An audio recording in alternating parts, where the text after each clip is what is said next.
Hapit na hapit ang outfit. Haha! Hindi na pawisin ang kilikili ko mga kapreni. Ay maraming salamat sa inyo ha. Dahil sa mga comment nyo ay nalaman ko kung ano ang pwedeng gamitin. Yun nga lang ay pagkakamahal pero worth it. Nag-upgrade na ang bag ng kapreni nyo. Mas pinalaki, maraming laman, puro pagkain ng Rowie. Kaya malakas ang loob kong gumala na kasama siya. Pagkain lang ang katapat, hindi na magliliko. Kung saan malapit ang libutan, dun tayo. Robinson Gapan. Pagpasok namin sa mall, dito kagad ang punta namin. Inaayos muna namin ang stroller, tapos iuupo ang mga bata, ganon. Tapos may maririnig kayong ibang salita, ay si Rowie na yon, panira ng voiceover. Ay kapag naglalaro siya, pati bibig, sumasabay.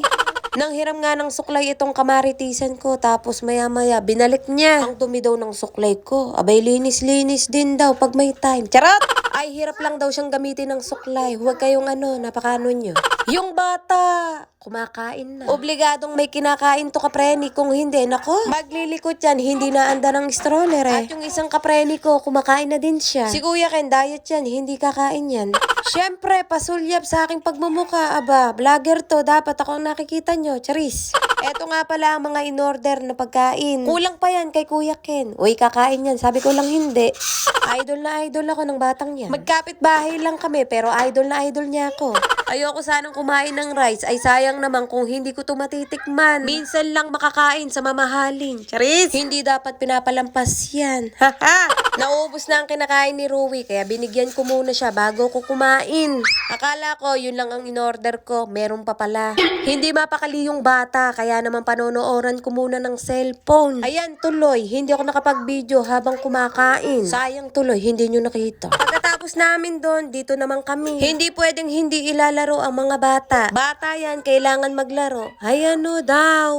Eto talaga ang dahilan mga kapreni, kaya kami nagpunta ng Robinson. Dahil sa trick or treat, ay hindi na namin napag-costume ang dalawang bata kasi nga tinamad na kami dahil kailangan pa ng receipt bago makakuha ng wristband. Tapos umikot-ikot lang kami, may nagbigay sa amin ng wristband. Ay pagkakabait nga na nagbigay sa amin, hindi ko nga lang siya na-videohan. Hanapin nyo siya mga kapreni at sabihin yung nagpapasalamat ako. Char! Nakaredy nga kaming sumali kapreni at bumili nga kami ng kalabasa. Yung pumpkin kapreni. Dalin pa rin natin, sabi ng kamaritisan ko, ay nakalimutan ko namang dalin. Uliyanin ka na. Ay talaga naman oo. Siyempre, kapag ginusto mo, maraming paraan. Yung pumpkin ng kasama ko ay may net. Yun na lang ang ginamit namin ni Rowie. At least, lalagyanan pa rin. O, diba? Sana all. Nakakatuwa nga mga kapreni dahil may candy na si Rowie. Char! Nakakatuwa lang mga kapreni dahil first time ko nga yung ganito sa anak ko. Ay sa susunod, paghahandaan na talaga, mayroon ng costume.